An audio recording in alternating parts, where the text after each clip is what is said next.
Je m'appelle Alassane Mbodj, je suis un habitant de Missira. Il est dans le delta du Saloum, parce que là c'est le delta du Saloum, donc c'est dans les 76 000 hectares du parc national du delta du Saloum. Un parc qui est classé depuis 1976 et aujourd'hui qui est reconnu comme patrimoine mondial culturel par l'UNESCO. Et ce village est longe la partie maritime parce qu'il est en face de la mer. Et c'est là où nous nous trouvons, dans la mangrove, dans la partie maritime donc, du delta du Saloum ou du parc national du delta du Saloum.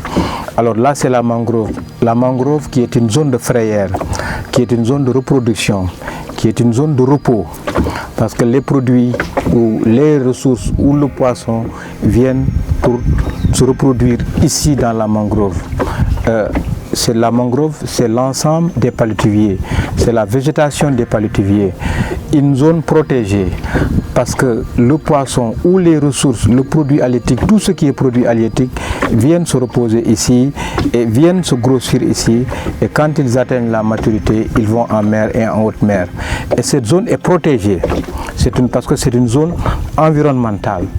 C'est une zone environnementale et tout ce qui est environnement doit être protégé parce que ça répond, disons, aux normes internationales et que les gens ont besoin, les populations ont besoin de cet environnement pour vivre aisément ou pour vivre de façon très saine.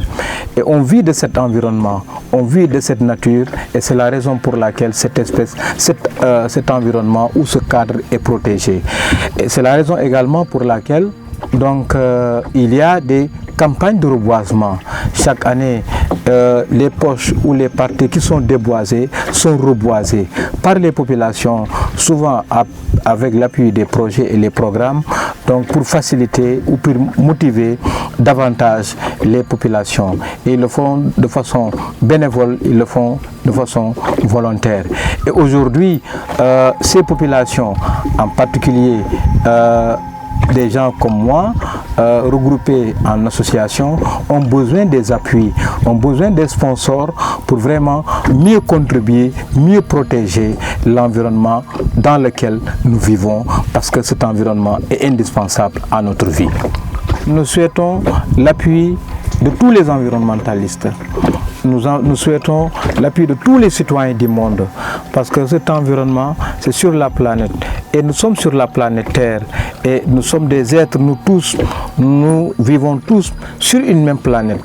Alors sur ce, nous souhaitons que les gens qui sont tous sur la planète mieux protéger l'environnement, mieux appuyer les actions de l'environnement à travers les séminaires, comme j'ai dit tout à l'heure, à travers les formations, pour une bonne communication pour les populations, pour les activités des populations, pour que la ressource qui est là dans la mangrove soit une ressource durable, soit une ressource pérenne, et que ça sert après, aujourd'hui pour les générations, demain pour les générations et après pour les générations qui vont venir habiter dans cet environnement-là ou qui seront à côté de l'environnement.